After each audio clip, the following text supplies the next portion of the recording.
आइए जानते हैं स्ट्रेस कैसे दूर करें। एक गुरु का शिष्य बहुत गहन ध्यान कर रहा था, लेकिन उसका ध्यान केंद्रित नहीं हो रहा था। उनका मन सदैव विचारों से भरा रहता था। उसने अपने दिमाग को खाली करने की बहुत कोशिश की, लेकिन उसकी सारी कोशिशें नाकाम रहीं।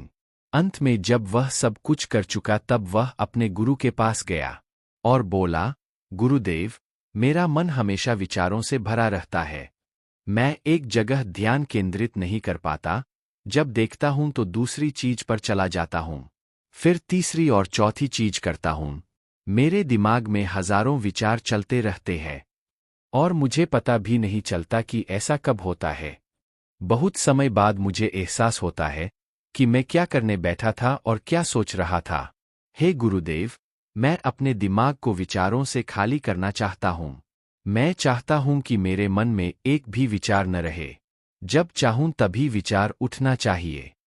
गुरु ने कहा कि किसी भी समस्या का समाधान तभी होता है जब हम समस्या की जड़ तक पहुंचते हैं, समस्या को ठीक से समझते हैं और जानते हैं। क्या आपने उस मन को भी जाना है जिसे आप खाली करना चाहते हैं?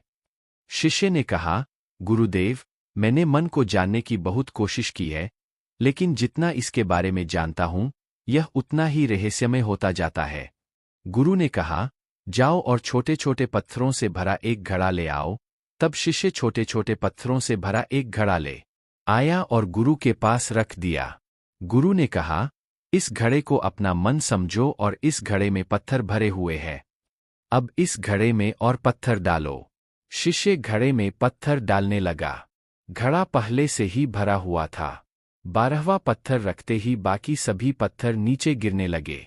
तब गुरु ने कहा, रुको और ध्यान से देखो। अब घड़े में कोई पत्थर तो नहीं आ रहे हैं, बल्कि वह नीचे गिर रही है, क्योंकि यह भर गया है। इसमें जो भी आ सकता था वह आ गया, अब और पत्थर नहीं आएंगे। यदि आप दूसरा पत्थर लगाना चाहते हैं, तो पहले पत्थरों को बाहर निकालना होगा। शिष्य ने तुरंत कहा, गुरुदेव, मैं समझ गया कि आप क्या कहना चाहते हैं, कि हमें अपने दिमाग को विचारों से खाली कर लेना चाहिए। गुरु मुस्कुराए और गुरु ने कहा, पहले पूरी बात समझो और फिर दिमाग को खाली करो। गुरु ने कहा कि हमारा मन इस घड़े के बिल्कुल विपरीत है। तुम घड़े को पत्थरों से तो भर सकते हो, लेकिन मन को विचारों से नहीं भर पाओगे। मन हमेशा खाली रहता है। शिष्य ने कहा, गुरुदेव, मुझे कुछ समझ नहीं आ रहा है। अगर दिमाग हमेशा खाली रहता है, तो हम उसे खाली करने की कोशिश क्यों करते रहते हैं? इसकी क्या जरूरत है? गुरु ने कहा, इस घड़े से एक एक करके सारे पत्थर निकालो। शिष्य ने वैसा ही किया और घड़े से एक एक पत्थर निकालता रहा और अंत में घड़ा खाली हो गया। गुरु ने कहा, देखो, तुमने एक एक पत्थर निकाला, यह घड़ा खाली हो गया है। अब आप इस घड़े में कोई भी पत्थर डाल सकते हैं, दूसरा पत्थर डाल सकते हैं, या फिर वही पत्थर दोबारा डाल सकते हैं। आप इसे आधा भर सकते हैं या फिर पूरा भर सकते हैं। शिष्य ने कहा, गुरुदेव, मैं भी ऐसा ही हूं। मैं बता रहा हूं कि मन को खाली करना है। ये तो पत्थर है, इन्हें आसानी से निकाला जा सकता है और घड़ा खाली किया जा सकता है, लेकिन मैं अपने मन को कैसे खाली करूं? गुरु ने कहा, इस खाली घड़े में एक पत्थर डालो और 2 पत्थर निकाल लो। शिष्य ने यह कहा, ऐसा कैसे हो सकता है कि जब इस घड़े में एक पत्थर होगा तो एक ही पत्थर निकलेगा, फिर 2 पत्थर कैसे निकल सकते हैं? गुरु ने कहा, चलो, ऐसा करो, इस घड़े में 2 पत्थर डालो और 4 पत्थर निकाल लो। शिष्य ने कहा, गुरुदेव, यह कैसे संभव हो सकता है? ये कोई चमत्कारी बर्तन नहीं है कि 1 डालो तो 2 निकालो, 2 डालो तो 4। गुरु ने कहा, यह घड़ा चमत्कारी नहीं है, लेकिन तुम्हारा घड़ा यानी तुम्हारा मन चमत्कारी है। यदि आप इसमें एक विचार निकालेंगे, तो इसके पीछे 2 विचार होंगे। जब आप उन 2 विचारों को पकड़ते हैं, तो उनके पीछे 4 विचार उभर आते हैं, और वह खाली नहीं रहता। यह मन का भ्रम है कि सब कुछ है लेकिन कुछ भी नहीं है। शिष्य ने कहा, गुरुदेव, आप जो कह रहे हैं वह मैं समझ गया, लेकिन क्या मैं हमेशा अपने विचारों के जाल में फंसा रहूंगा? क्या मन के भ्रम से बाहर निकलने का कोई रास्ता है? बिल्कुल नहीं। और जब आप उन 4 विचारों को पकड़ते हैं तो उनके पीछे 16 विचार उभरते हैं, और ऐसा करने से विचारों की एक लंबी श्रृंखला बन जाती है और आप कहीं नहीं रुकते, एक के बाद दूसरे विचार को पकड़ते चले जाते हैं।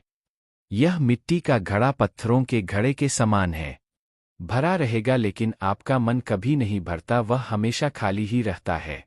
हमारा दिमाग भी एक विचार के बाद हमारे लिए हजारों विकल्प खोल देता है, और हम एक मुख्य विचार को छोड़कर उन हजारों विकल्पों में फंस जाते हैं। शिष्य ने कहा, मैं आपकी बात अच्छी तरह समझ गया हूं, लेकिन अब मुझे क्या करना चाहिए? मेरा मार्गदर्शन करें। गुरु ने कहा, मन के जाल में मत उलझो, मन को खाली करने की कोशिश मत करो, अपना ध्यान इकट्ठा करो, एकाग्रता लाओ, जो भी कर रहे हो उसे अंतिम मानकर करो, ऐसे करो कि बाद में इसमें आपको कुछ भी करने की जरूरत नहीं है। और जब आप किसी दूसरे विचार पर काम करते हैं तो बस उसी पर काम करें, कोई दूसरा विचार नहीं। मन के भ्रम से बाहर निकलना इतना आसान नहीं है, लेकिन अभ्यास सब कुछ कर सकता है। शिष्य ने कहा, गुरुदेव, मैं भी ऐसा ही करूंगा। यह समझाने के लिए आपका बहुत बहुत धन्यवाद। हम सभी अपने दिमाग को खाली करने की कोशिश करते हैं, मन में उठते बैठते विचारों से परेशान रहते हैं। हम चाहते हैं कि ये विचार कहीं चले जाएं, और हम शांत हो जाते हैं, लेकिन जितना हम इन विचारों से दूर भागते हैं, हम विचारों का उपयोग करते हैं कि वे हमें शांत करते हैं, और वे आपके उन्हीं विचारों से जुड़े होते हैं जिन्हें आप छोड़ना चाहते हैं। इसलिए ये विचार इतनी शक्तिशाली है। जब आप सोचना ही नहीं चाहते तो आप शांत रह सकते हैं। यह तभी संभव है जब आप शांत रहने की कोशिश करना बंद कर दें और अपनी समस्या को हल करने पर ध्यान दें, ध्यान केंद्रित करें और समझें कि चिंता करने से नहीं बल्कि सोचने से समाधान मिलता है। गुरु ने कहा, इस मिट्टी के बर्तन को पत्थरों से आधा भर दो। शिष्य ने वैसा ही किया। फिर गुरु ने कहा, अब इन पत्थरों में से एक पत्थर चुन लो और उस पत्थर की एक छोटी सी मूर्ति बनाकर मुझे दे दो। मैं जानता हूं कि तुम एक अच्छे कलाकार हो। जब शिष्य ने 11वां पत्थर निकाला और उस पत्थर को तराशना शुरू किया तो उसे एहसास हुआ कि यह पत्थर अच्छा नहीं है। तो उसने घड़े से दूसरा पत्थर निकाला, उसे वह पत्थर भी पसंद नहीं आया। फिर उसने तीसरा पत्थर निकाला, उसका रंग उसे पसंद नहीं आया। फिर उसने चौथा पत्थर निकाला, लेकिन उसे इस पत्थर में एक दोष निकला। इस प्रकार उसने लगभग सभी पत्थर बाहर फेंक दिए।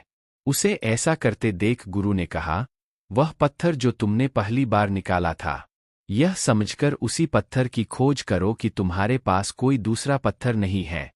तब शिष्य ने उस पत्थर को ही खोजना शुरू कर दिया, और उस पत्थर से उसने अपने गुरु की एक बहुत ही सुंदर मूर्ति बनाई और अपने गुरु को भेंट की और कहा, बहुत सुंदर, इस पत्थर से मूर्ति बनाई जा सकती है। मैं इसका विचार भी नहीं कर सकता था। गुरु ने कहा कि जब कोई दूसरा विकल्प नहीं है तो हम अपनी सारी ऊर्जा उसमें लगा देते हैं और उसे सर्वश्रेष्ठ बनाते हैं। जब कोई दूसरा विकल्प है तो हम सिर्फ पत्थर चुनते रहते हैं। मान लीजिए कि मूर्ति नहीं बनाई गई है। दोस्तों, आज की यह कहानी आपको कैसी लगी और इस कहानी से आपको और क्या सीखने को मिला, कृपया यह भी हमें कमेंट करके बताएं। साथ ही अगर आपको ये कहानी पसंद आई और ये आपके लिए उपयोगी लगी तो इसे अपने दोस्तों के साथ जरूर शेयर करें। हमें अपना बहुमूल्य समय देने के लिए हार्दिक धन्यवाद, और वीडियो देखने के लिए चैनल को सब्सक्राइब जरूर करें।